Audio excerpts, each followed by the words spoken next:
there's a few things to learn about powers, also called indices. The first thing is that we write them like this. It's x to the n.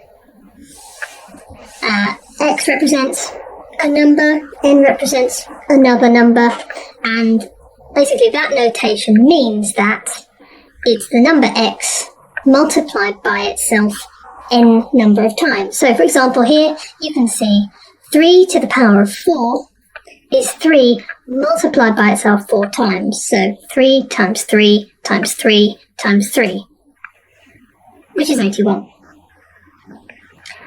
There are a couple of other things you need to be aware of, some little tricks we use. This is useful partly for numbers, but it's certainly very useful later on, and we'll look at it again when we look at algebra. We like to write a rule that is x to the power of m multiplied by x to the power of n is the same as x to the power of m plus n. Now again, we've got an example here, just to show that that's true. 3 squared, 3 to the power of 2, multiplied by 3 to the power of 3 is the same as saying 3 to the power of 5, so that's 3 times 3 times 3 times 3 times 3, which is 243. You can check that out yourselves just to check it. The next rule I've got on here is to do with a minus n. So, x to the power of minus n is the same as saying 1 over x to the power of n. So again, the example we've given is 3 to the power of minus 4 is exactly the same as saying 1 divided by or over 3 to the power of 4, which equals 1 over 81, and that's 0.0123.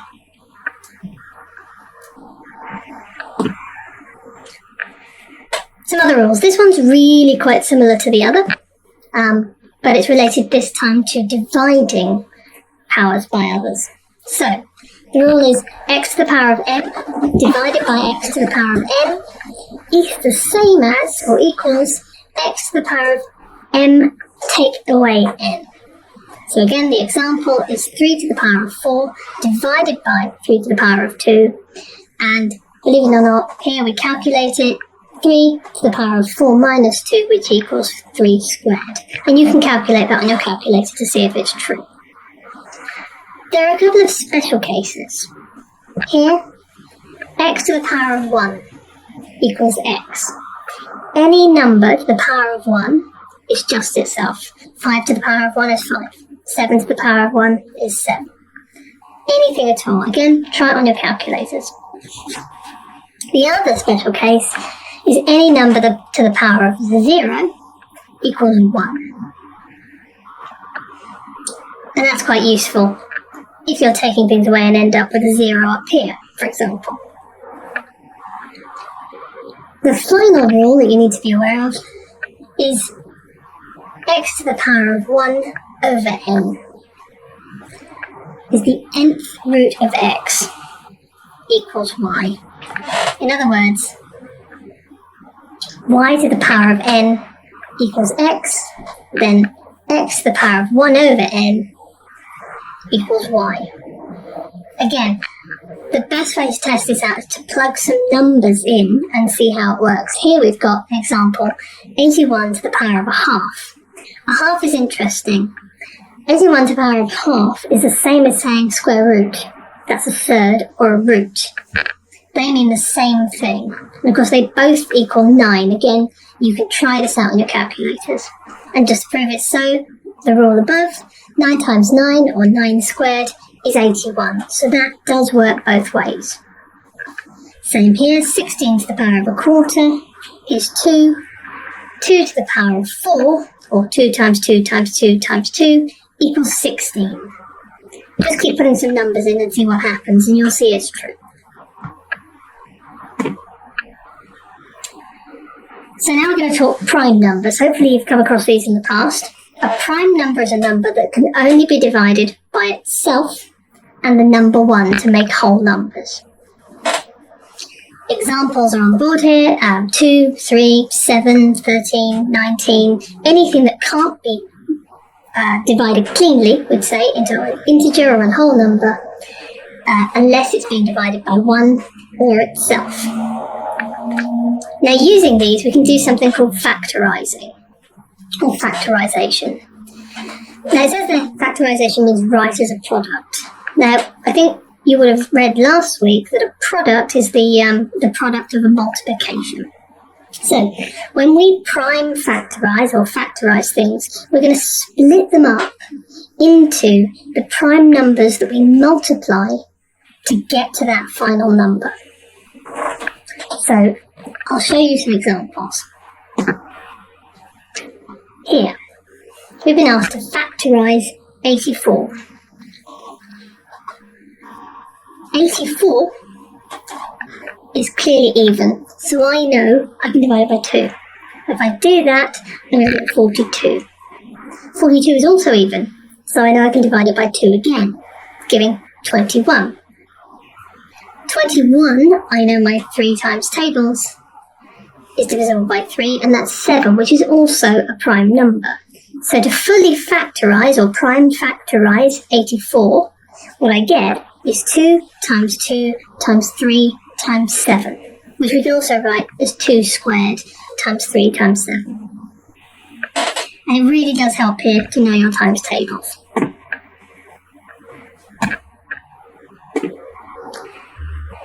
So, there are some tricks to working out which factor you can divide into those numbers. The first, as I said, is it even? If it's an even number, you can divide it by 2. That's an easy one. The second, if it ends in a 5 or a 0, you can divide it by 5. So 5 is definitely a factor. The third rule is, do all the individual digits in the number, when you add them up, make a number that's divisible by 3. If that's true, then the factor is 3. I can show you an example in a sec. And the last rule that I'm going to tell you about is one for 7. With 7, it's slightly complicated. You take the last digit of the number, you double it, and then you take it away from the rest of the number that's left without that final digit. And if the answer is divisible by 7, and that includes 0, then that means that you actually have a number that 7 is a factor of. I'll give you some examples. So here I've got the number 18,954. If I add each of those digits up, 1 plus 8 plus 9 plus 5 plus 4, I get 27. 27 is divisible by 3, it's in the 3 times tables. So that means 3 is definitely a factor, and I can divide that by 3. I've also gone here with 259. Now this is the rule of the 7s. The way we do it to work out if 7 is a factor, we take that last digit, the number 9, and we multiply it by 2. And we take it away from the rest of the number, which in this case is 25. So 25 minus 2 times 9, which is 25 minus 18, and that equals 7. 7 is of course divisible by 7, so that tells us that 7 is a factor of 259.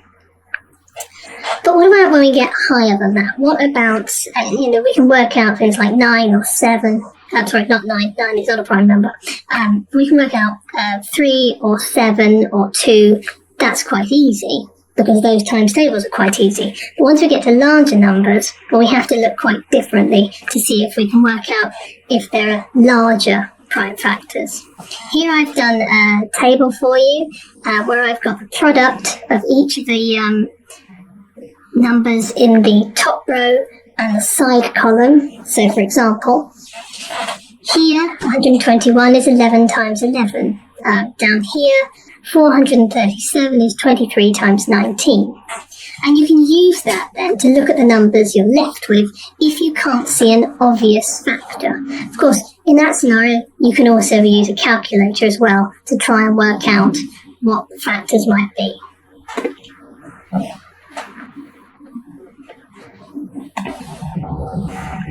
So, the last things we're going to discuss in this mini lecture are highest common factors and lowest common multiples.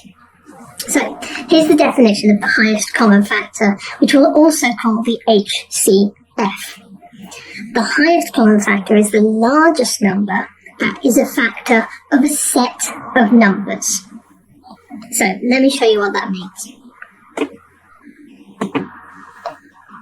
Here, I've been asked to find the highest common factor and the lowest common multiple of 1020, 2652, and 7854.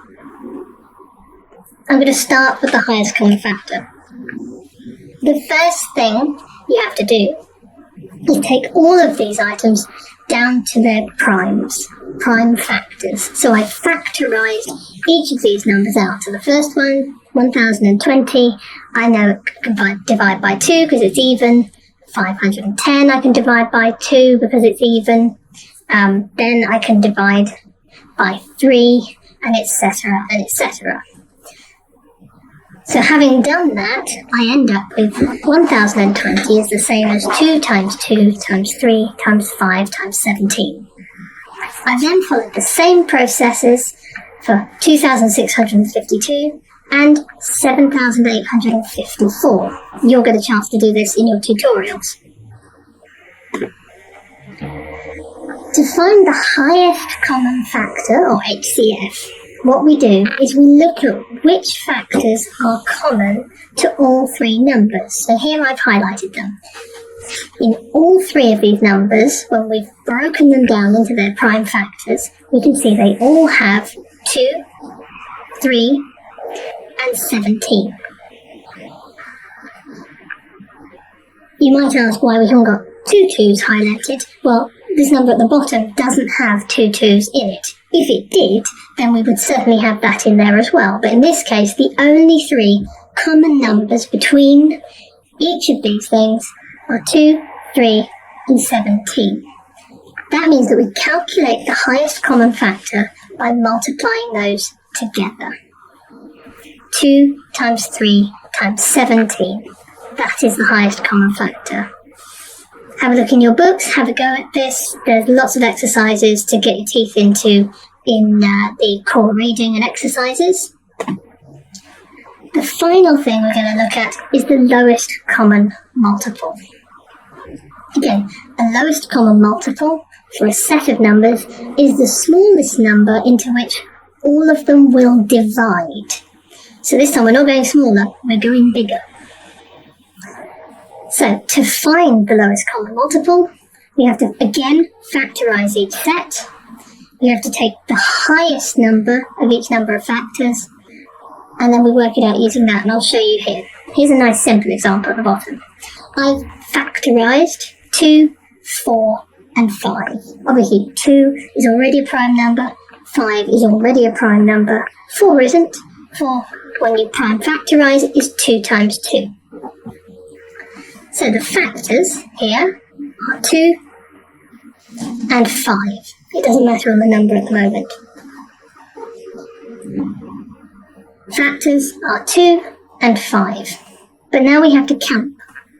We have to look at what's the highest number of 2's that are multiplied in any single sum there. And if I look, well, that would be 2 2's. 2 2's is the highest number of 2's we multiply at any moment in that factorization. In terms of 5's, well actually, the highest number is 1 because it's only in 5. To calculate the lowest common multiple, we therefore take 2 2's and 1 5 and multiply them together. 2 times 2 times 5, giving the lowest common multiple 20. 20 is the lowest number that number 2, number 4, and number 5 can be divided into. Here's an example for the numbers we looked at earlier. The lowest common multiple of 1020, 2652, and 7854. Again, I've taken that factorization that I did earlier. Up here you can see them, so 1020 is again 2 to the power of 2, or 2 times 2, times 3, times 5, times 17, and so on. Here, there's quite a few factors. There's 2, there's 3, there's 5, there's 7, there's 11, there's 13, and there's 17. And so this time I have to again look at what's the maximum number used at any time. Well, the maximum number of 2's used is 2. It's used in both 1020 and 2652's factorization, but I've only highlighted one of them. 3 is used just once in all of them. 5 is used just once. 7 is used once. 11 is used once. 13 is used once. And 17 is used once. Now obviously it's in all 3 things, but the highest number used in any of those sums is 1 for everything but 2. So I calculate the lowest common multiple by multiplying 2 times 2 times 3 times 5 times 7 times 11 times 13 times 17, which gives us 1,021,020. And that's how you do one of the more complex finding of highest common factor and lowest common multiple.